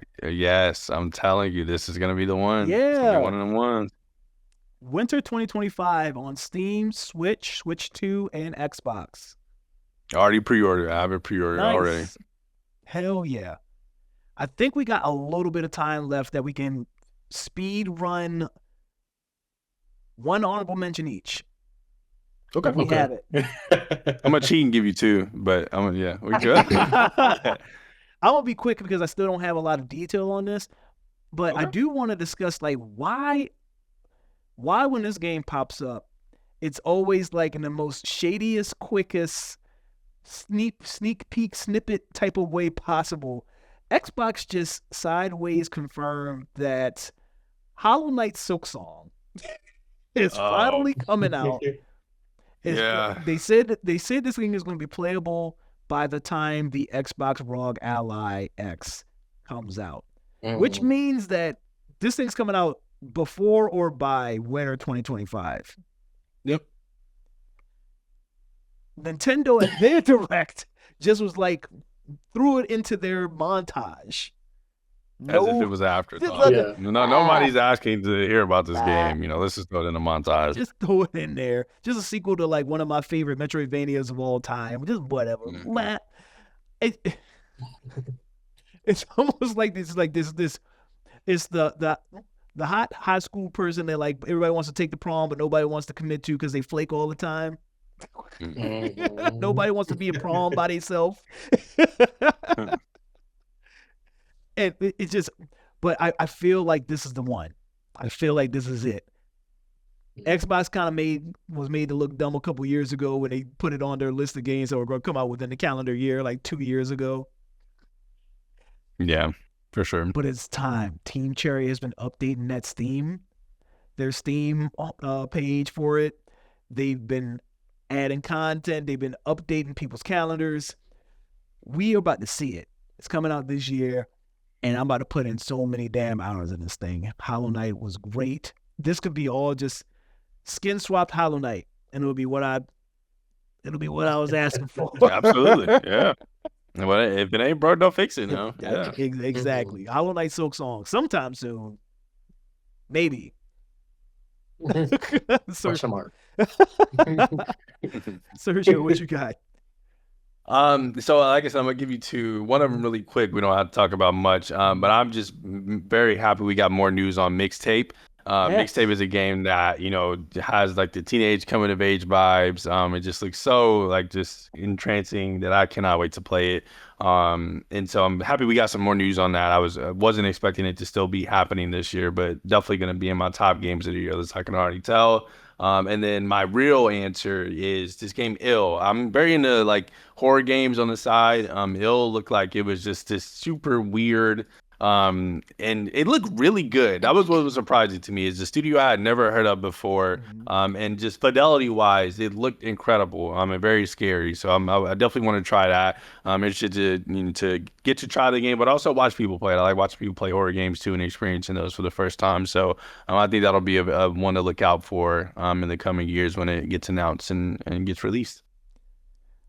Ill, if I am not mistaken, is made by Munfish. They made Atomic Heart.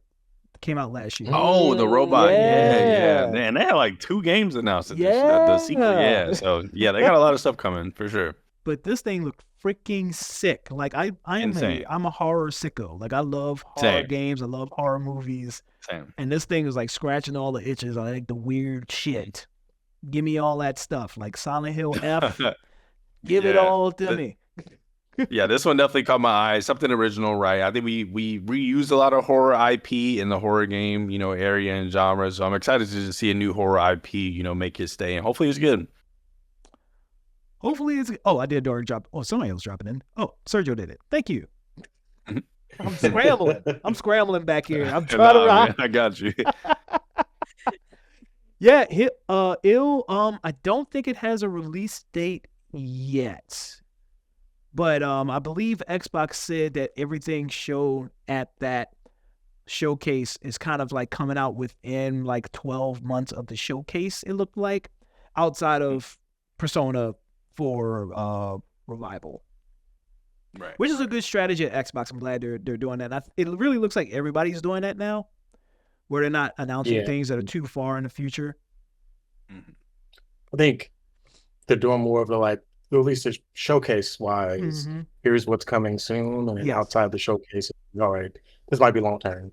And I think with Xbox, you also like they have so many acquisitions now that realistically you don't have to announce stuff that's super far in the future, right? You should always have a constant rotation of games coming out with all the acquisitions they have. So it definitely makes sense. Lynchers, you got one hidden gem you wanted to drop? I love gore. I love ninja shit. I love flashy shit. Wait, we Oh, can curse, right?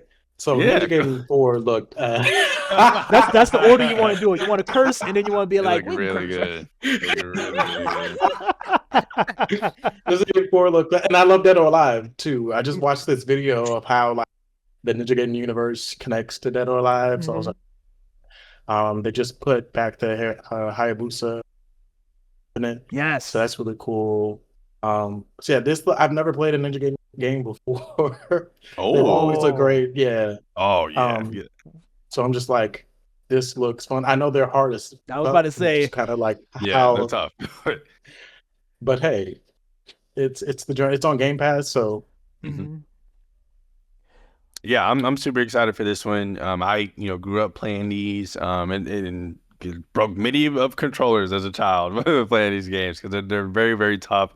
But I think going back to what we said earlier about Souls-likes, I think I love the fact that this is a different action adventure style of combat, and it's still challenging, and they find ways to make it challenging in that way. Played the one that they re-released on Game Pass earlier this year, and it really got me back in that mode of like, oh man, these games are really, really good. So I'm definitely excited to see more of this one and get hands on it later this year. Ninja Gaiden 2 Black. Or Black 2. Yeah, that one was really good. Definitely recommend that one if you're looking to warm you up before 4 comes out. Definitely on Game Pass. Very, very good playthrough. it's nice to see Team Ninja and Xbox kind of have a relationship again. It's very nostalgic. Absolutely. Yeah. And it's just like co-developed by Platinum Games, the makers of Bayonetta. Yeah, it's behind the sauce, man. I can feel it. Aren't they co-developing something else too? I think so. I think they're. I wouldn't be surprised. They always have their hands in some stuff. But yeah, October 21st this year, Ninja Gaiden 4, and we also got the side-scrolling Ninja Gaiden coming out later this year too. Oh, Year the Ninja. Mm-hmm. Year the Ninja. I don't want to put you on the spot, Reese. I know. Do you got one more little hidden banger? Oh my god. Little hidden banger. Just one. I hope it's not another cozy game. Oh my god. No. I think my honorable mention is My Time at Evershine, which is a sequel to My Time at Portia and My Time at Sandrock, I believe. This one takes place, I think, in the future. It's post-apocalyptic. I think it's like 300 or something years like that. And you're playing a governor. My most interesting thing about this game, I think it is, it looks like Breath of the Wild. Oh, post-apocalyptic cozy game. It's a post-apocalyptic cozy game. Yes. I mean, and it's any time that there needs to be coziness, that's true. Actors knocking in. Very true. Now, I know people are probably going to complain about this, but for me, this is what made me want to play the game. Again, it looks like Breath of the Wild. Literally in the first, few seconds of the trailer, you're climbing a tower. Whoa. I just got to that part as you were saying it. And then you use your paraglider. Now, and then you're just a little like a certain main character of Zelda, which I still don't understand. Even though I'm a Zelda fan, I just feel like it should be called Link in the Legend of Zelda, but that's just me. I'm really excited about this. I didn't get a chance to play My Time at Portia as much as I wanted to. I was experiencing severe Joy-Con drift at that time, and I was just like, I can't. Bro, what the hell is combat in this thing? It is. There's combat. There's mining. It's combat. Mining. They are romanceable characters. I believe in this one as well, because I know in My Time at Portia they were romanceable characters. And a cooking element. If you can build, cook, farm, sign me up. Just assume that Reese was gonna play it. It's funny you brought the comparison to Breath of the Wild, because I think there's a trend with a lot of cozy games kind of taking inspiration from Breath of the Wild. My wife plays Hello Kitty Island Adventure. And there's a lot there is that mechanic where you can just climb whatever you want. They have the stamina circle, just like the Breath of the Wild and Tears of the Kingdom.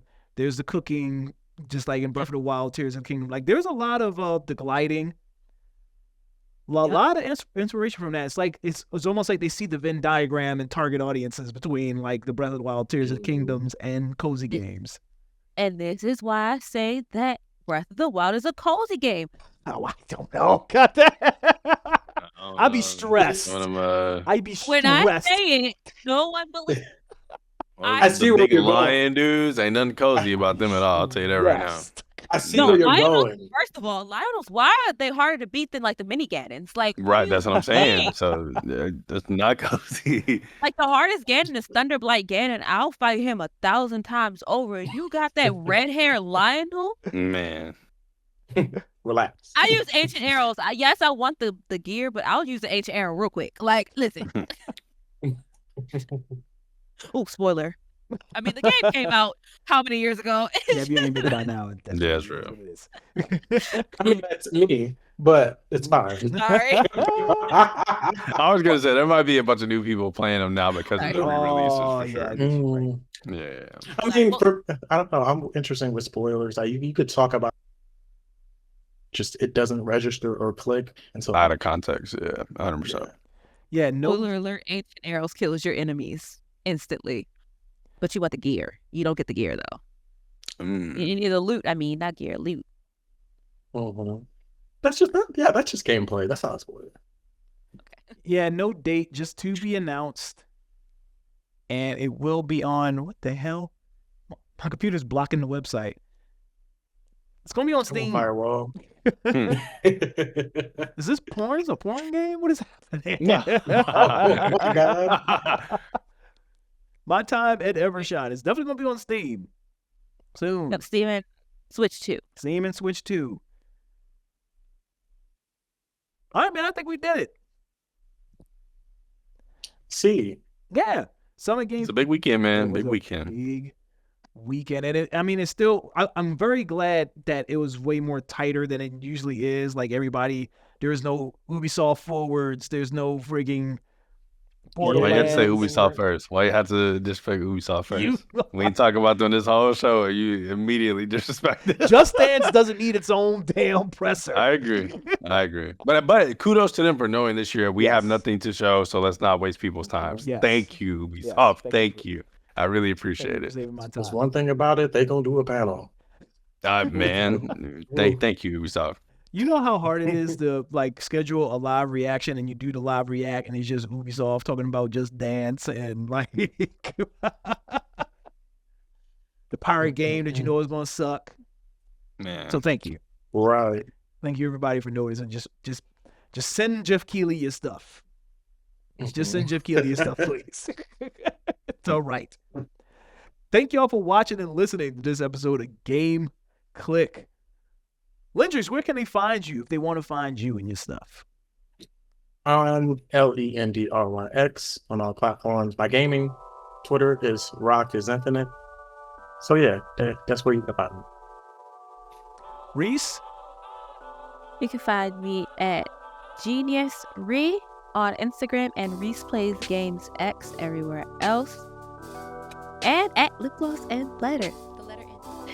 That's right. Hey. Sergio. Yeah, I've been trying to get more active on Blue Sky, and so you can catch me on there, physicspHysix.games on Blue Sky, and then also I'm gonna start trying to stream again. Usually around this time of year, work is less busy because my students are gone. It's summertime, so definitely catch me on Twitch at I'm Physics. Maybe throw up some Night Rain streams soon as I try to finish up that game. Hell yeah. And you can find me here at Game Clique. You find Real Game Clique on all social media platforms at Real Game Clique on Twitter, Instagram, Blue Sky, Threads, TikTok. We back to set tripping. No. So let's try to do it.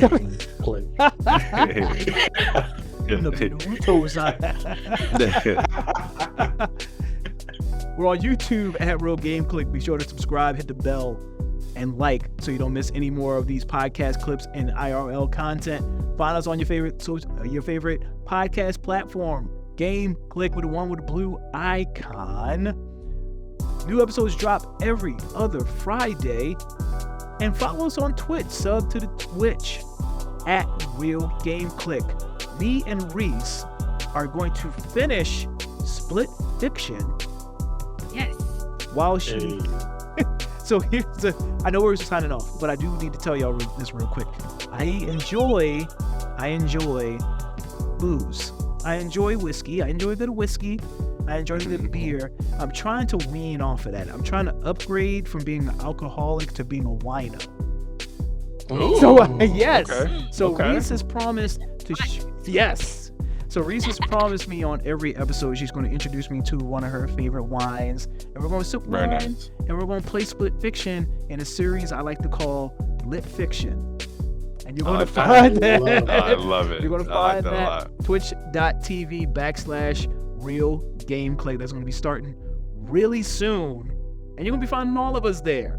So be And sure. you continue it with Stardew. Let us- and continue the wine. Yes, I gotta find a We pun are for going Stardew. to do a Stardew co-op. I'm telling y'all, I have no choice. If I play Overcooked, That's great.